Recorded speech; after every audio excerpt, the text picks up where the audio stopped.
What's up everyone and welcome back to the World History channel. Before we begin, please hit the subscribe button today. Let's get started.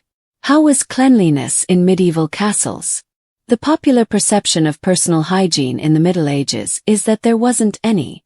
In point of fact, there were a lot of hygiene practices in the medieval world that met people's needs at the time, even though they were different from modern standards of cleanliness. Even the wealthiest of medieval lords could be stung by bothersome bugs, and economic status made it difficult to get to a bath.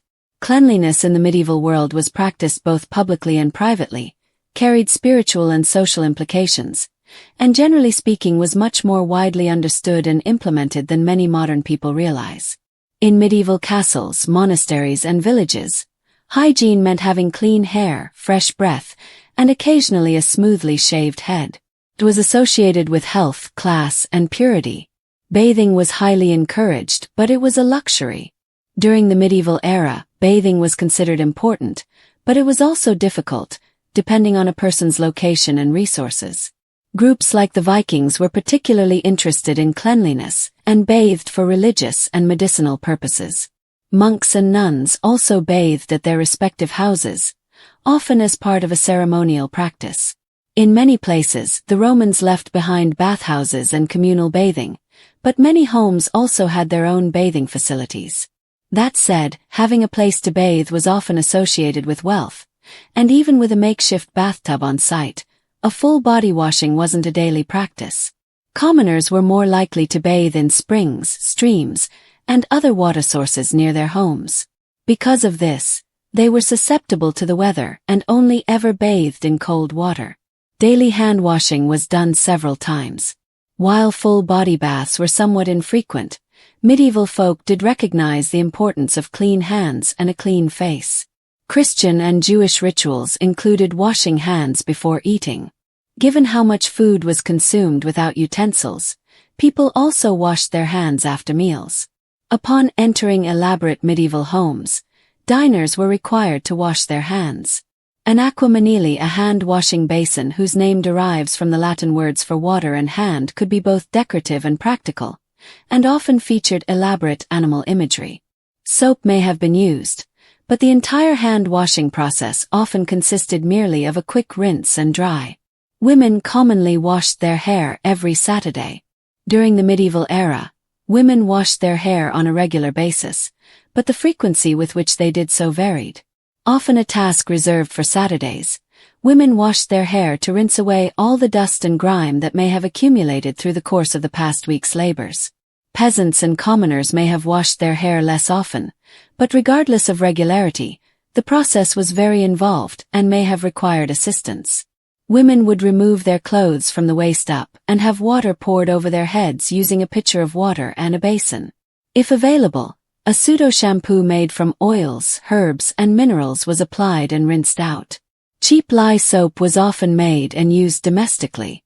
During the medieval era, a variety of materials were used to make soap. To make an alkaline substance, lime and salt were often combined. Other recipes called for potash made from wood ashes mixed with lard or oil. People in Northern Europe often used lard, while people in the Mediterranean used oil. Soap could be molded into cakes, balls, or bars, and depending on the user's wealth could include scents such as lavender. Soaps with high lye content were quite harsh and could remove skin as easily as they could grease. These soaps were much cheaper than oil-based soaps, however, given the necessity of fats and oils in cooking. Soapwort, a flower with natural cleansing properties, was often used by those who could not afford soap or made their own. Both public and private bathing were frequently shared activities. Bathing in public, whether in a stream or at a bathhouse, was performed as a communal activity. During the medieval era, even private bathing involved other people. Someone had to haul water from a nearby source in order to prepare a bath for a medieval castle dweller. After enough water was poured into the tub, it had to be heated. Multiple people frequently took advantage of the opportunity to bathe because the entire process required a lot of energy and money. In some instances, bathers even had an attendant or servant to refresh their hot bath water, similarly preventing any solitude while bathing. Sensuality was also linked to baths. Boccaccio wrote about a shared bath in which a young merchant named Rinaldo d'Asti and a widow with whom Marchese Azzo of Ferrara shared regular baths. According to the tale, the lady heard Rinaldo groaning from the cold outside of her room and found him shivering all over. He was asked to enter her still warm bath by her. After doing so, he dined with her before joining her in bed. Twigs, wine, and mallows were frequently used to clean teeth. In the medieval era, people were aware of how important it was to have clean teeth and fresh breath. Picking food out of one's teeth was accomplished with whatever was on hand, but the earliest toothbrushes were made from twigs, particularly hazel, with one end wrapped in cloth. As an alternative to brushing, some people cleaned their teeth by chewing on mallows, which are plants that grow in marshy areas. People also chewed on mint leaves or fennel and anise seeds, or rinsed their mouths with water or wine mixed with vinegar. Cesspits were used to dispose of human waste. Although running water as it is used today didn't exist in the medieval era, monasteries often featured latrines. These were toilets built over streams and other water sources to literally flush out the waste.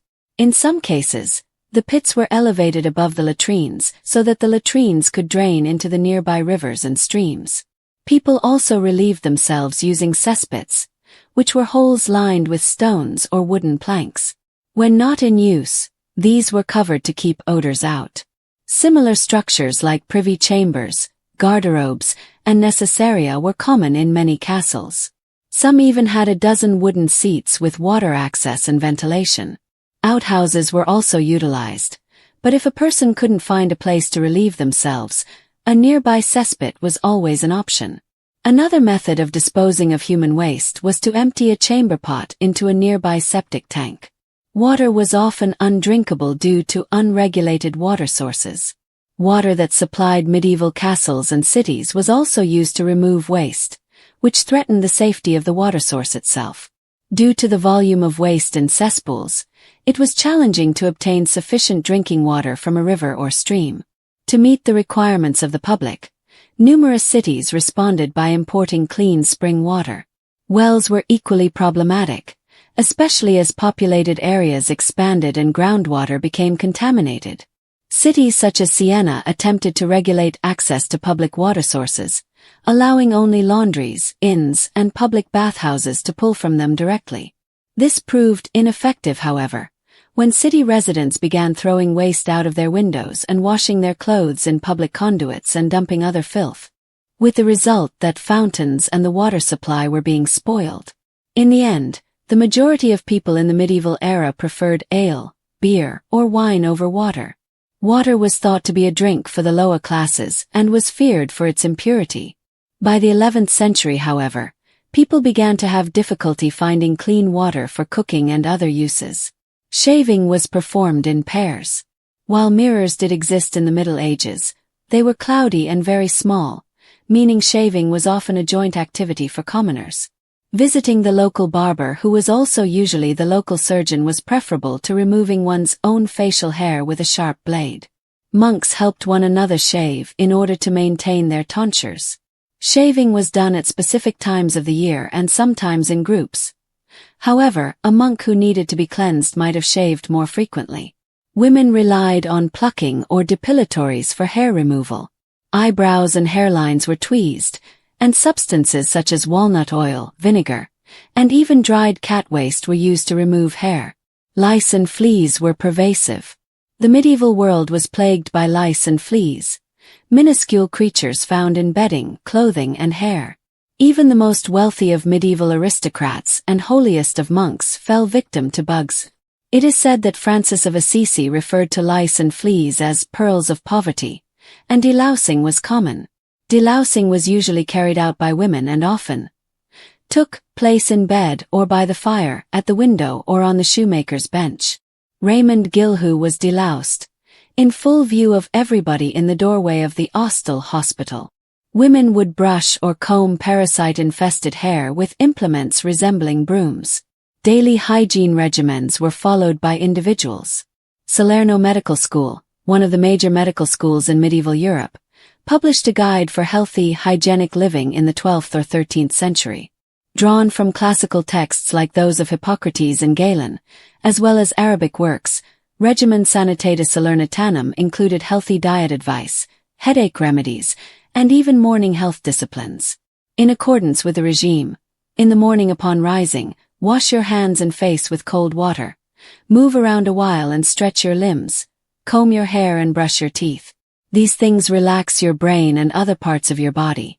Baths were advised, albeit in moderation, to counteract the effects of exercise, laxatives, and sweating. Other treatises, such as The Secret to Secrets, which were translated into Latin in the 14th century, recommended taking baths at specific times of the year but also warned that too much time spent in a bath could make a person feeble. Want more medieval life? It becomes increasingly clear that the medieval period was not a primitive, dark age, as we learn more about it. It was a period of great change, of religious and military conflicts, and surprisingly complex social relationships. For those looking to explore this rich chapter of history, check out the following staff picks for what to read, watch, and buy next. Medieval Warrior. Weapons, Technology, and Fighting Techniques is a fully illustrated guide to the battles, warriors, victories, and defeats that shaped Europe from 1000 to 1500 AD. It dispels the myth of chaotic, disorderly Dark Age combat with 300 color illustrations and in-depth breakdowns of medieval warfare. It also covers the various soldiers that participated in these conflicts, from English longbowmen to Norman knights, Hussite handgunners, and Mongol horse archers. The director's cut of Ridley Scott's Kingdom of Heaven is considered an excellent cinematic depiction of the moral and cultural conflicts surrounding the Crusades. Even though the 13th Warrior gives its Viking characters some leeway, some of it is based on the actual account of Ahmed ibn Fadlan, an Arabic traveler who encountered Norsemen in the 10th century. There are also a number of video games that strive for historical accuracy. These include Kingdom Come, Deliverance, and Age of Empires 2. For the collector looking for medieval-era replicas, various merchants offer period-accurate helmets, gauntlets, and even utensils. Additionally, Ranker provides a growing collection of lists that investigate various aspects of medieval life. 13 of the dumbest things pop culture has us believe about medieval knights. 18 ancient objects that made us go, whoa! 9 medieval knights so savage they sound made up, but aren't. What was hygiene like in a medieval castle? The medieval castle, often romanticized as a place of grandeur and chivalry, was also a complex living space where hygiene practices, though vastly different from modern standards, played a crucial role in daily life. Cleanliness was a major concern in the Middle Ages, and it was influenced by class, religion, and practicality, as opposed to the common misconception that everyone in the period was filthy. From elaborate bathing rituals to rudimentary dental care, hygiene in a medieval castle was a mix of innovation, necessity, and social custom. While modern sensibilities might recoil at some practices, such as communal bathing or waste disposal methods, medieval inhabitants did their best to maintain cleanliness with the resources available. The wealthy had access to better facilities, private baths, scented soaps, and fresh linens, while peasants relied on streams, homemade lye soap, and communal bathhouses.